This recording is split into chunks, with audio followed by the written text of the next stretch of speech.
اس کا ہم لطف لے کے پھر دیکھتے ہیں، آگے بڑھتے ہیں کہ کیا تھی نظم تھی ان کی کچھ یوں کہ کبھی آئے حقیقت منتظر نظر آ لباس مزاج میں کہ ہزاروں سجدے تڑپ رہے ہیں میری جبین نیاز میں۔ آج کا شعر ہے کہ دم توف کرمر کے شمع نے یہ کہا کہ وہ عصر کہن نہ تیری حکایت سوز میں نہ میری حدیث گداز میں۔ اس میں آپ دیکھیں گے اس کے ساتھ ساتھ نوشین صاحبہ کہ ہم تشریح تو کر رہے ہیں، اور آپ نے جو قابل غور چیز ہے آپ کے لیے وہ دیکھیے گا کہ کس طرح سے ہم نے شعر کو سمجھا ہے، کون کون سے طریقے اپنائے ہیں کہ اس کو کھولا ہم نے کس طرح سے۔ دیکھیں دم توف کرمک شمع نے، کرمک شمع کیا ہے، پھر دیکھیں گے عصر کہن کیا ہے۔ اشعار کو سمجھنے کے لیے جو پہلا زینہ طے کیا جاتا ہے وہ یہ کہ اس میں آپ اس کے مشکل الفاظ کے میننگ ڈھونڈیے کہ اصل میں وہ ہیں کیا اور کس مد میں استعمال ہوئے ہیں، کیونکہ شاعری کا یہ حسن ہے کہ وہاں کچھ اور بات کہہ کے کوئی اور معنی لیے جاتے ہیں، اور کبھی ایک بات کہہ کے اس کے معنی بالکل اپوزٹ ہوتے ہیں، اس کے بالکل مختلف ہوتے ہیں۔ دم توف ہم اس کو ذرا کھول کے دیکھتے ہیں۔ دم کا مطلب ہوتا ہے وقت، سمے، ٹائم۔ آپ نے مرکبات دیکھے، دم صبح، دم تحریر، دم مسافت، ٹھیک ہے۔ لفظوں کو نہ صرف ایک لفظ کو جان کر پہچان کر اس پہ اتفاق کر لیا کیجیے، بلکہ اس کے ساتھ ساتھ جو مرکبات جڑے ہیں اپنے ذخیرہ الفاظ میں اضافے کے لیے وہ بھی دیکھا کیجیے کہ کس طرح سے لفظوں کی سیٹنگ ہوئی ہے، کس طرح سے ان کی بنت ہے۔ اب لفظ دم میں دم ہمیں پتہ چل گیا تو دم عیسیٰ، اب دم عیسیٰ کا مطلب کیا ہے؟ حضرت عیسیٰ کا پھونک، جس سے وہ پھونکتے تھے اور مردہ زندہ کرتے تھے، ٹھیک ہے۔ تو دم سے ہمیں دو تین مفہوم نکل آئے کہ ایک تو دم پھونک کو کہتے ہیں، اور جب دم عیسیٰ ہو تو اس سے مراد، میں اگر کہوں کہ آپ کی نظر یا آپ کی بات تو دم عیسیٰ ہے، تو اس سے کیا مراد ہے؟ اس میں شفا یابی ہے میرے لیے، اس میں مسیحائی ہے میرے لیے۔ دم صبح مطلب صبح کے وقت، دم تحریر لکھتے سمے، دم توف، توف کا مطلب یہاں طواف کو فارسی میں انہوں نے ذرا اسٹریچ کر کے وہ الف، بعض ہمیں الفاظ ایسے ملتے ہیں کہ جیسے پیامبر ہے تو پیمبر، اس میں الف کو ہٹا کر جوڑ دیا گیا تو پیمبر اور پیامبر معنی بدلے نہیں ہیں، لیکن لکھنے کا ایک سلیقہ وہ بدل گیا ہے۔ دم توف کرمک شمع، کرمک کہتے ہیں کیڑے کو، شمع چراغ۔ اب چراغ کے ارد گرد کون سے کیڑے ہوتے ہیں؟ پتنگے ہوتے ہیں، تو وہ پروانے ہوتے ہیں، ہمیں پتا ہے۔ عصر کہن، کہن کا مطلب ہوتا ہے درینہ، پرانا، اولڈ۔ ہم نے لفظ دیکھا چرخ کہن، فلک کہن، ٹھیک ہے، انشاء کہن کہ پرانا مضمون۔ کہتے ہیں کہ اب اس کی تشریح کی طرف جاتے ہیں۔ مضمون کچھ انہوں نے یہ باندھا کہ طواف کرتے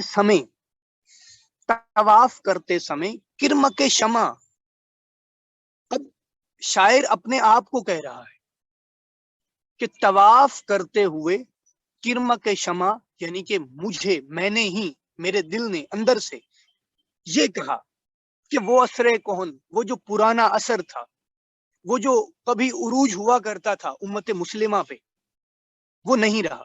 نہ تیری حکایت سوز، حکایت سوز کہتے ہیں لفظی مطلب جلنے کا عمل، جلن۔ حکایت سوز جلتی ہوئی داستان، مطلب جلنے کی کیفیت کی داستان۔ حدیث گداز، وہ ملائم، وہ نرم بات۔ کیا کہتے ہیں کہ جب طواف کرتے سمے میرے دل نے مجھ سے کہا، کعبہ کا طواف کرتے سمے دل نے مجھ سے کہا یہ بات کہ میں مسلمان بھی ہوں، میں طواف بھی کر رہا ہوں، عبادت گزار بھی ہوں، متقی پرہیزگار بھی ہوں، اس کے باوجود وہ جو جلنے کی کیفیت تھی، وہ جو عشق تھا، وہ ندارد ہے، وہ کہیں نہیں ہے۔ ٹھیک ہے، اصل میں اس میں عصر حاضر کی میں موجود امت مسلمہ کا نوحہ بیان کیا گیا اقبال نے یہاں پہ. جیسے وہ کہتے ہیں کہ زبان سے کہہ بھی دیا لا الہ تو کیا حاصل، دل و نگاہ مسلمان نہیں تو کچھ بھی نہیں. تو کہتے ہیں کہ طواف بھی جاری ہے، حجاج کرام بھی ہیں، اور وہ شمع بھی جل رہی ہے، وہ پروانے بھی ہیں، لیکن اس کے باوجود ہے کیا، وہ جو جلنے کی کیفیت تھی، وہ جو عشق کی کیفیات تھیں، وہ باقی نہیں رہی. اور یہی سبب ہے کہ امت مسلمہ آج پورے جہالت میں پڑی ہوئی. اگلا شعر دیکھیں.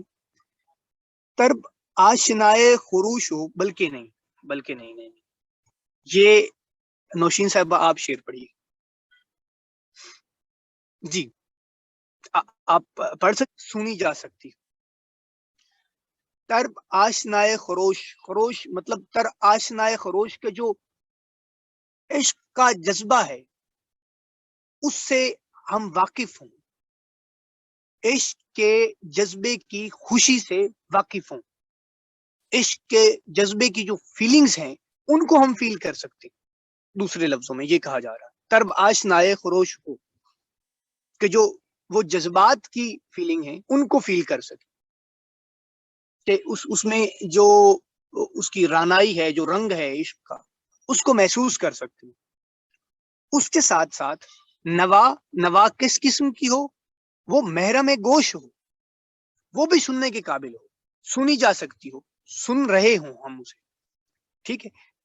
بات کی عشق کی کیا کیا خصوصیات یہاں پہ بیان کر دی گئی کہ جو نغمگی ہے، جو ہمارے نغمے ہیں، وہ عشق کی جو گداز پن ہے، جو خوبصورتی ہے، اس کا جو لطف ہے، اس کی آرام دہ کیفیات ہیں، ان سے ہم بہراور ہوں، ان سے ہم آشنا ہوں.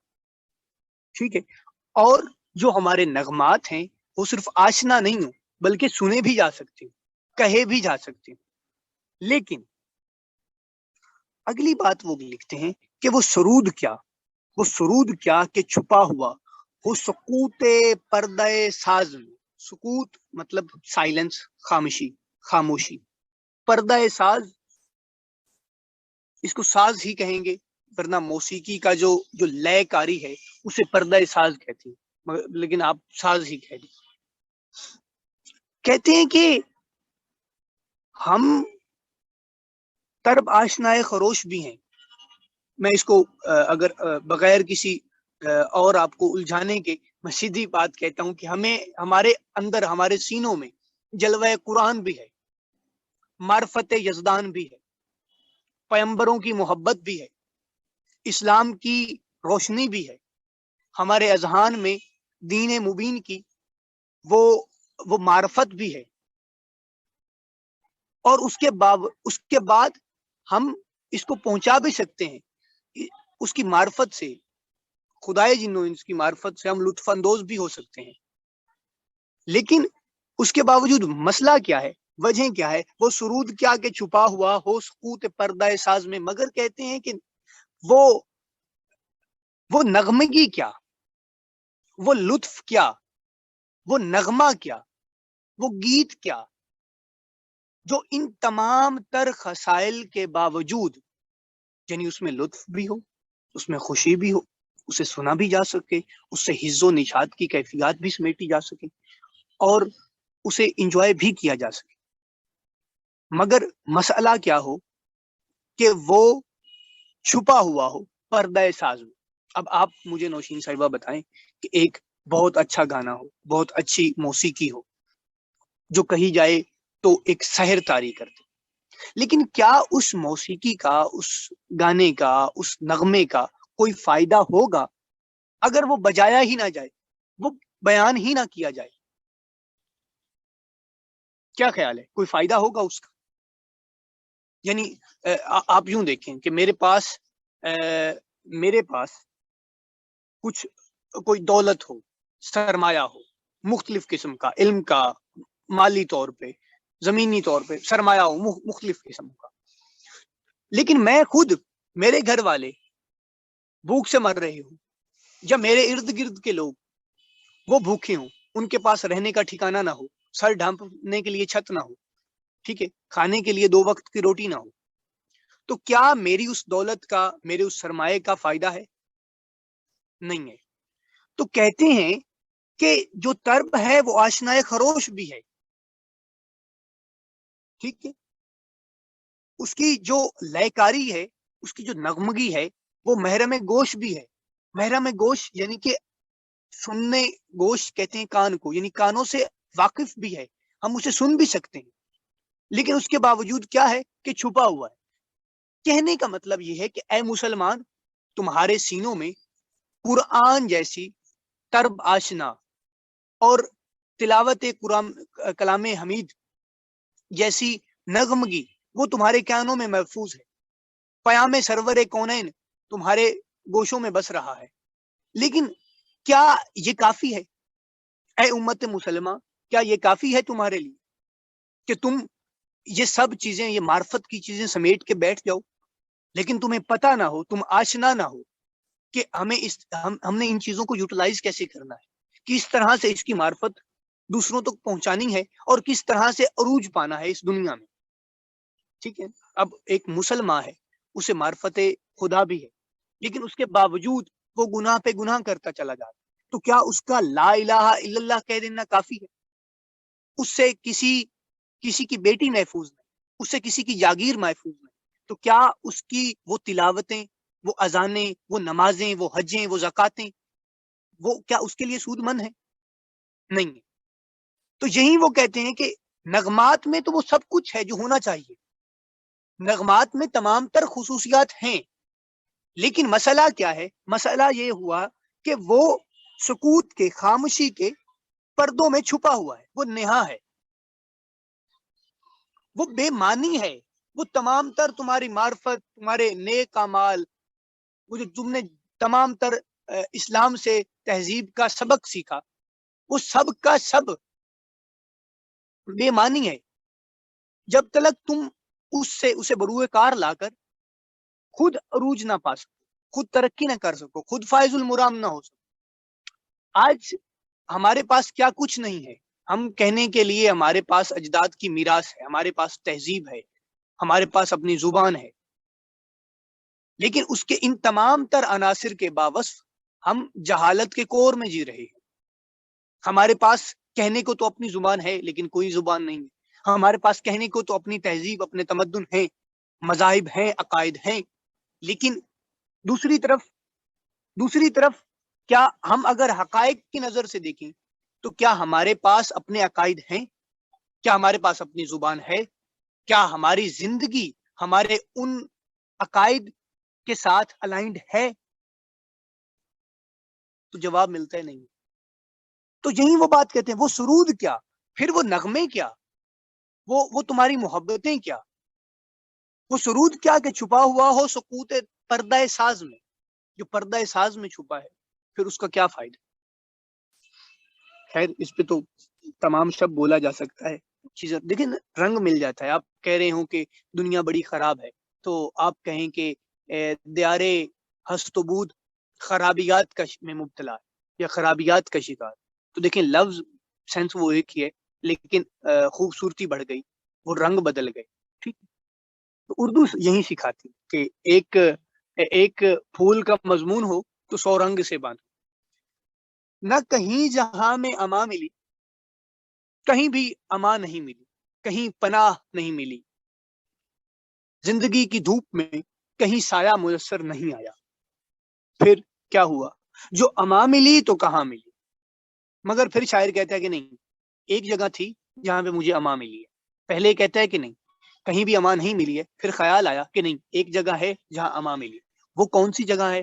وہ کون سی چھت ہے؟ وہ کون سا پیڑ ہے جو وقت کی دھوپ میں شجر سایہ دار بنا؟ وہ کیا تھا؟ میرے جرم خانہ خراب کو، میرے جرم خانہ خراب کو، کہ جرم، خطا، گناہ، تقصیر، تے قواف سواد یہ رے، تقصیر گناہ کو کہتے ہیں، غلطی کو کہتے ہیں. میرے جرم خانہ خراب کو، ایسا جرم جو مجھے بگاڑ دے، میرے گھر کو تباہ کر. میرے جرم خانہ خراب کو تیرے عفو بندہ نواز، بندہ نواز کہتے ہیں مہربان. جی ایگزیکٹلی، تقصیر. بندہ نواز کہتے ہیں مہربان کو، شفیق کو. ندیم کو، میرے جرم خانہ خراب کو تیرے عفو بندہ نواز میں. کس کو اما نہیں ملی یہ بھی بات بتا دی گئی. اما کس کو نہیں ملی نوشین صاحبہ؟ کیا شاعر اما نہیں، شاعر کی کس بات کو اما نہیں؟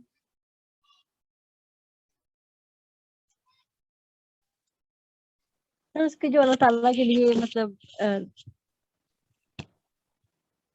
ایک ریلیجیس جو ایلیمنٹ ہے وہ بظاہر تو ہے ورڈلی، لیکن کوئی اس کا اسپریچول کانٹیکسٹ نہیں ہے. آئی تھنک سو جو آپ سمجھا رہے ہیں اس کانٹیکسٹ میں. I am sorry. نہیں، میں پوچھنا یہ چاہ رہا تھا کہ اما کہہ رہا ہے شاعر کہ مجھے اما نہیں ملی، ٹھیک ہے، لیکن جو اما مطلب ملی وہ ہے ایک وہ جو ایک جگہ پہ ملی ہے. تو کس شے کو اما نہیں ملی؟ وہ جرم خانہ خراب کی بات کر رہا ہے کہ میرے جرم خانہ خراب کو، کہ میرے گناہوں کی کہیں کہیں پہ ان کو اما نہیں ملی، کہیں ہر جگہ پہ ان کی سرزنش ہی کی گئی. لیکن جہاں پہ ان کو عفو درگزر کیا گیا، جہاں پہ ان کی بخشش ہوئی، وہ صرف اور صرف نو نو نو نو نو نو کوئی سوری یہاں پہ ایسی نہیں ہے. آپ ہم آپ سے سیکھتے ہیں، آپ ہم سے سیکھتے ہیں، تو سیکھنے سکھانے میں ایسے لحاظ یا ایسی مروتیں نہیں ہونی چاہیے، تاکہ کوئی بھی حرف آخر نہیں ہوتا. میں آپ سے سیکھتا ہوں، اپنی بساط فکر کے مطابق جو کچھ ہم نے سیکھا وہ آپ تک پہنچاتے ہیں.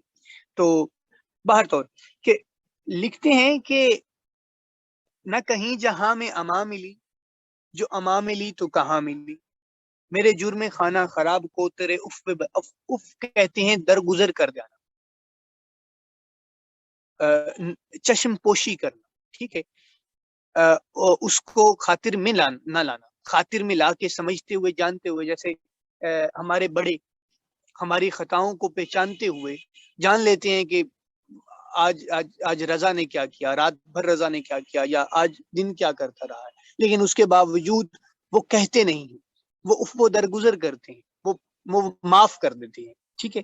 تو وہ معافی اور تلافی کا جو عنصر ہے، وہ کیا کہہ رہے ہیں اقبال کہ میرے اتنے جرم تھے، میرے اتنے گناہ تھے کہ ان کو کہیں بھی پناہ نہیں ملی، کسی نے بخشش کا کوئی راہ نہیں نکالی، کوئی بھی اس نے بتایا نہیں کہ میں نے جو بخشش ہوگی میری کہاں پہ ہوگی، سوائے ذات کردگار کے کہ خدائے رب العزت تم اتنے مہرباں ہو، تم اتنے بندہ نواز ہو، تمہاری ذات اس قدر غفور و رحیم ہے کہ تم نے میرے گناہوں کے ہوتے ہوئے میری تقصیر در تقصیر کے باوصف و باوجود ان کو نظر انداز کر دیا. اقبال کا ایک اور جیسے شعر ہے نا کہ موتی سمجھ کے شان کریمی نے چن لیے، قطرے جو تھے میرے عرق انفعال کے، انفعال الف نون فے عین